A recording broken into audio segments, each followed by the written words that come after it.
e hoje eu estou com a Rosana Matheus, que é uma fisioterapeuta especializada em microfisioterapia. Rosana, muito obrigada por você ter aceito estar com a gente, assim, abrindo, né, essa editoria que pra gente é bem importante. E queria que você se apresentasse e aí depois a gente começa a falar um pouco sobre essa técnica que no Brasil não é recente, né? Já tem 12 anos, pelo que nós conversamos, mas é uma técnica nova no sentido de que as pessoas não têm tanto conhecimento, né? A gente não ouve falar muito e aí a gente começa a entender um pouco disso depois que você se apresentar. Eu que agradeço a oportunidade de estar falando dessa técnica que para mim é linda demais. Muito. Que eu amo de paixão. E eu sou a Rosana, sou fisioterapeuta, sou formada aqui em São Paulo mesmo, pela Universidade Bandeirantes, em 97. E em 2005 eu conheci a microfisioterapia através do Dr. Afonso Salgado, que trouxe essa técnica para o Brasil. Porque é uma técnica francesa. É uma técnica francesa. Os dois criadores, Daniel Grosjean e Patrice Benini, eles são osteopatas de formação. E eles começaram a desenvolver essa técnica no final da década de 70, começo de 80 e está até hoje. E no Brasil chegou em 2005. E desde então eu trabalho Você com ela. trabalha com ela. E aí, vamos começar do princípio falando sobre sobre as bases, né? Sobre o que é a microfisioterapia. Microfisioterapia é uma técnica de terapia manual. Então tem toque. A gente tem que tocar. A gente utiliza uns mapas de tratamento que eles foram trabalhando e em cima desses mapas no decorrer lá desde o final da década de 70, muita embriologia.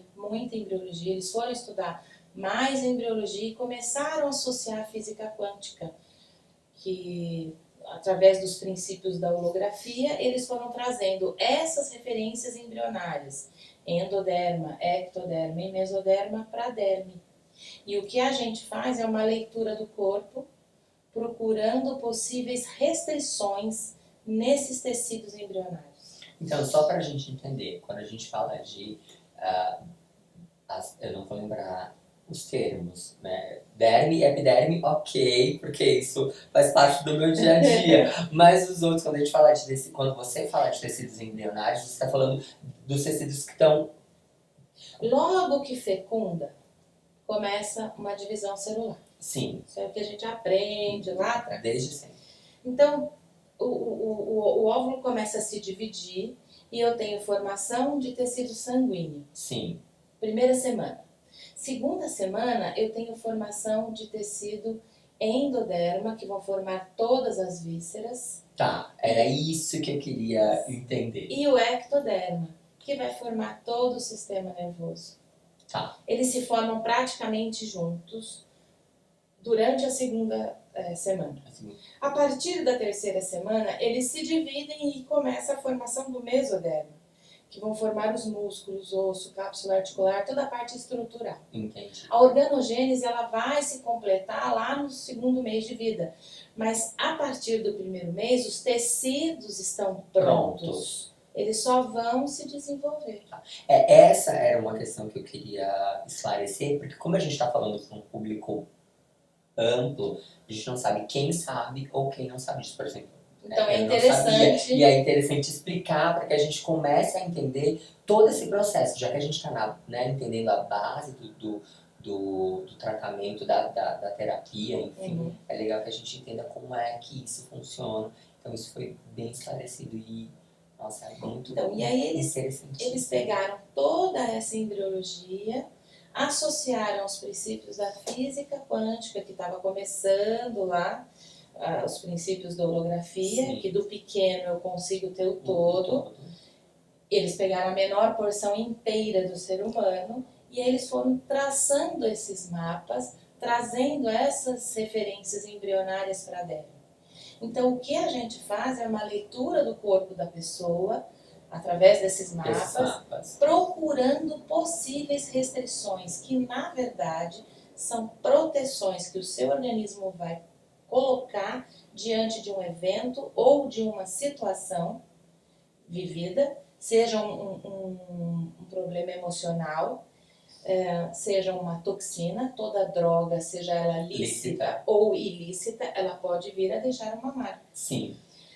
As contusões, sofrer uma queda, um trauma direto ou indireto, e as obstruções, engasgos, afogamentos, flebites, tromboses, tudo que possa vir a ter um caráter obstrutivo.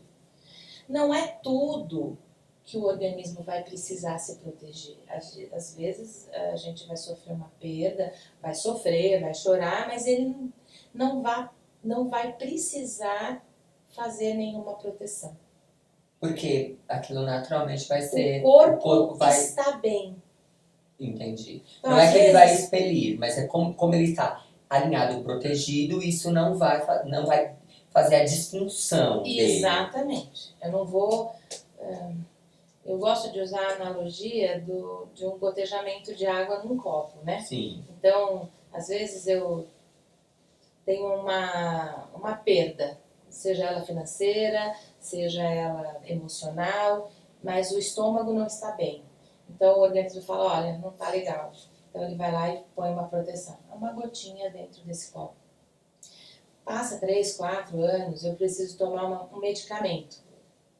Sim. Tem uma infecção, tomo um medicamento, e o meu estômago ataca o meu estômago. Então, o organismo tem que se proteger de novo. Você não pode parar esse antibiótico, você tem que tomar. Sim. Então, ele vai lá e fala, olha, não tá legal, vamos proteger. Vai mais uma gotinha nesse copo. E no decorrer da nossa vida, do momento da fecundação até hoje, eu vou sofrendo esses gotejamentos. Tem uma hora que esse copo vai encher. No momento seguinte ele vai transbordar. Então a gente vai em busca dessas proteções que o corpo precisou colocar. Informa para esse corpo que aquilo não que ele não precisa mais estar ali, que agora está bem. Que tá tudo certo. Então, através da renovação celular que acontece diariamente, semanalmente, quinzenalmente, trimestralmente, ele vai se corrigir. Entendi. Esse copinho vai esvaziar. Então você trata a causa lá no começo, quer dizer, você vai buscar, a história. Entendi. Eu não trato só o problema. Eu vou buscar a causa deste problema. Dessa dor. É como você estava falando, às vezes você tá com o ombro dolorido, enfim, doloroso. E aí isso tá ligado com outros músculos que tá ligado a um órgão. E aí, na verdade, você tem que ir tratar o órgão, tratar os músculos para essa dor poder passar. Isso é muito incrível, né? Porque a gente está acostumado a medicina a tratar só o foco, né? Tá com dor aqui, então vamos olhar para cá. Então vamos tirar raio-x, fazer ultrassonografia, enfim, né? Vamos fazer tudo isso para tratar aqui. E aí você vai buscar a causa disso que pode estar numa coisa que não tem nada a ver com o ombro, né? Pode estar em alguma coisa que tenha acontecido na gestação. Meu Deus. E aí, como isso é aplicado? Eu chego e aí, vamos lá, eu sou um paciente, vim te procurar porque tem o intestino preso. Então a gente vai fazer... A gente vai fazer uma leitura deste sintoma que a pessoa me apresentou. Então, no seu caso, a gente faria essa leitura, tem uma página específica de leitura de sintoma. Então, faríamos a leitura no seu intestino e o que eu acho eu vou exatamente, ali eu descubro em que lugar isso, o quão profundo isso está dentro do seu organismo. Se isso é uma coisa mais recente, se isso Quem vem para uma primeira vez, é difícil a gente não chegar lá na gestação. Sim. Até, eu posso dizer, nós viemos de pai e mãe, avô, avó, bisavô, bisavó. Então eu tenho uma hereditariedade que eu também posso trazer. Então eu já viria com o meu copinho. Sim. E aí a partir da gestação eu começo já a encher. Ou não, ou ele é instalado realmente na gestação. Então nós vamos procurar se vem de uma hereditariedade ou se vem de uma gestação e o quanto isso foi sendo acumulado dentro do Durante organismo. esse tempo todo. E aí, como você falou, é através do toque, ou seja, você precisa massagens, toques. São toques sutis, bem sutis. Né? Vou fazer. Nós temos vários tipos de palpação, que é o que me dá a profundidade Sim. que eu estou dentro do seu organismo. Sim. Pode-se dizer assim. O quanto. Eu não sei se essas são as expressões corretas, mas enfim. O quanto eu deixo você me penetrar, o quanto eu deixo você chegar aonde o meu corpo precisa. De qualquer jeito, a gente vai chegar porque eu tenho os mapas e eu vou fazendo essa leitura e a gente vai conversando, mas eu vou procurar no corpo todo, da cabeça até a ponta do pé. Quanto tempo dura uma sessão? Em média, 1 hora. Entre o paciente chegar, a gente fazer uma anamnese, começar um tratamento. 1 hora. 1 hora. E aí, esse tratamento dura quanto tempo? Eu tive pessoas que fizeram uma sessão para uma dor no quadril e nunca mais tiveram dor. Meu Deus. Então, assim, às vezes, normalmente, precisa de uma segunda sessão. Sim. Normalmente. E isso é realizado 60 dias depois desse primeiro atendimento. Tá. No mínimo que a gente atende, 45 dias. No mínimo 45. Tá. E eu respeito esse prazo. Sim. Porque eu tenho os tecidos se renovando. Eu preciso esperar essa renovação celular que tem que acontecer. Para o corpo responder. Semanalmente, diariamente, quinzenalmente, trimestralmente.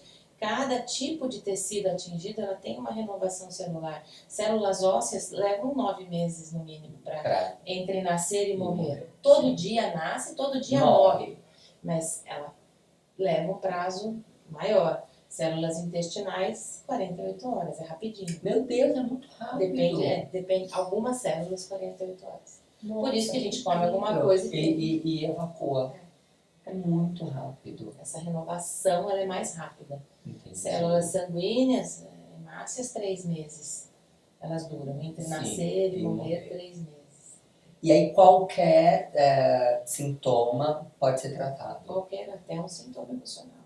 Eu tenho um medo. Eu tenho medo de avião, por exemplo. Eu tenho medo de avião, não consigo. Começo a suar frio, eu passo mal. Então a gente vai em busca do que pode. Mas você já andou de avião? Tem pacientes que falam não. Mas só de pensar me dá. Então a gente vai em busca do que pode ter, da onde veio esse medo. Então, na verdade, não é uma terapia só de... Não, só de problemas físicos. De problemas físicos. Não. É uma terapia também de problemas psicológicos. Psíquicos, sim. Eu trato medos, fobias, problemas emocionais, depressão. É muito legal para depressão. Nossa, que é o mal do milênio, né? Mal do milênio. É verdade. Então, todo tipo de disfunção, qualquer que seja ela emocional, a gente recebe pacientes tão diversos. Sim. Deixa eu pensar. Angústia. Recebi há pouco tempo atrás ansiedade, depressão, qualquer problema físico ou emocional. Isso é incrível, né? Isso é muito incrível. Não há nenhuma técnica é soberana. Sim. Né? Já teve, Rosana, você já teve pacientes que você não teve retorno? Já tive. Mas são poucos. Às vezes, a causa principal a que ele veio não teve uma melhora, mas teve Mas um o entorno, que... melhorou o intestino, veio por conta de uma dor no ombro, melhorou o intestino, melhorou um formigamento que tinha na língua, melhorou um problema de ouvido, mas a dor no ombro, que era o principal, que trouxe que foi o ele, foco. Não. Mas aí me a gente corrija. manda, a gente tenta uma multidisciplinaridade. Sim. Aí a gente indica um amigo que trabalhe com uma outra técnica, que possa complementar isso. A gente indica muita nutrição hoje, Sim. né? Porque Que é a base, né? nossa alimentação mudou muito. Muito, E muito. A gente conversou sabe. com a nutricionista... com a nutricionista funcional. E foi incrível. Foi incrível. E saber que tá ali do nosso lado, né? Assim, é que a gente não presta atenção, mas que tá tudo porque bem. o alimento mudou, o alimento precisou mudar com a demanda. Então veio uma quantidade de agrotóxico absurda, manipulação genética de alimentos, e isso compete diretamente com o seu sistema, Sim. com o seu organismo. Nós somos Hoje, aquilo que a gente pessoal fala come, assim, mas né? é pão, como é que você tem problema com pão? Isso é absurdo, isso não existe. Existe. Antigamente o trigo tinha 14 genes, hoje ele tem 46. Então ele compete diretamente com a gente. Sim, E é por isso que ele virou tão alergênico. Voltando um pouquinho, quando a gente estava falando de que às vezes o paciente chega com um sintoma, né? A dor no ombro. E aí o entorno disso tudo muda, ele consegue sentir os benefícios da microfisioterapia em outros campos do corpo, mas não consegue sentir no ombro. Isso tem uma ligação específica com ele não estar conseguindo corresponder ao tratamento psicologicamente, do tipo... Porque a gente tem dois fatores, né? O fator psicológico, que isso pode ser uma dor gerada por outros motivos, ou a gente pode ter o trauma, bateu, quebrou, enfim. Então, se for psicológico, também a gente vai pegar. Agora, existem pessoas que não podem melhorar. Não sei se é interessante a gente colocar, mas tem pessoas que não querem. Que não podem. Meu marido não vai me olhar mais. Entendo. É uma forma de chamar atenção. É o sintoma. Porque meu sintoma pai, minha mãe. Tá super certo. Então, às vezes, a melhora ela não é tão efetiva em função dele o outro querer não ou quer. não. Sim. Então, quando não quer ser atendido, não adianta. É melhor não tratar. A gente conversou, eu acho super importante porque as coisas vão casando. E assim, a gente conversou com o senhor Yoshida e ele falou exatamente a mesma coisa. Que tipo, tem pacientes que chegam lá e que não querem ser curados. E que não adianta, assim, não há medicina no mundo, não há fisioterapia no mundo que ajude. Exato. Porque quando o paciente não quer, ele não vai ser tratado. Então, eu acho muito importante a gente falar sobre isso, sim. Porque... a gente está falando de profissionais, a gente está falando de uma formação e às vezes o profissional é mal visto exatamente porque não deu conta daquele paciente. E às vezes é o paciente que não dá conta. Não quer, exatamente. Né? Então, assim, eu percebo, às vezes a gente recebe pacientes que se recusam a ir para um psicólogo. Não, mas eu não quero, eu não sou doente. Sim. Porque o psicólogo, você só vai para o psicólogo porque você está doente. Não é verdade. Não, imagina. Só que se a gente volto de novo da equipe multidisciplinar. Sim. Se ele consegue aceitar o psicólogo, então eu faço uma parte da terapia e ele vai para outra parte da terapia, ele faz uma nutrição, ele não tem como não melhorar. Ele vai melhorar. Agora, se ele se recusar uma parte do tratamento... Mas já é muito, muito interessante, eu acho que já é um sinalizador saber que através da microfisioterapia, isso com a vontade, porque a gente está falando isso o tempo inteiro, é muito bom grifar que não existe milagre, que não é isolado, né? Tem toda uma conversa com as outras terapias e com medicamentos, enfim, com médicos, mas que dá para ser muito bom, né? Dá para te dar uma qualidade de vida muito boa, dá para chegar num resultado muito incrível. Eu sou suspeita. Agora, Adoro. somos, assim, a gente vai sair, vai acabar as gravações, eu vou marcar um horário ano que vem pra ser atendido, Vai ser um porque prazer. eu preciso literalmente disso na minha vida. Vai ser muito bom. Ô, Sandra, foi um prazer Eu que enorme. agradeço. Muito obrigado por você ter aceito, pela aula que a gente acabou de ter, né? Eu que agradeço essa possibilidade. Não, de verdade, nós que agradecemos, eu tenho certeza que quem está assistindo vai agradecer muito. No box de informação vai ficar todos os contatos da Rosana, como chegar até ela, onde ela atende, os horários, enfim. Porque eu acho mais fácil deixar, clica, vai ter tudo linkado, então as pessoas vão chegar até você com muita facilidade. Tá bom. Estou lá à disposição. Por favor, procurem e eu tenho certeza que vai ser incrível, porque ano que vem eu já tô lá. Então tá bom. Obrigado. Será um prazer. Eu que Prazer é agradeço. nosso. Obrigado, gente, e até a próxima.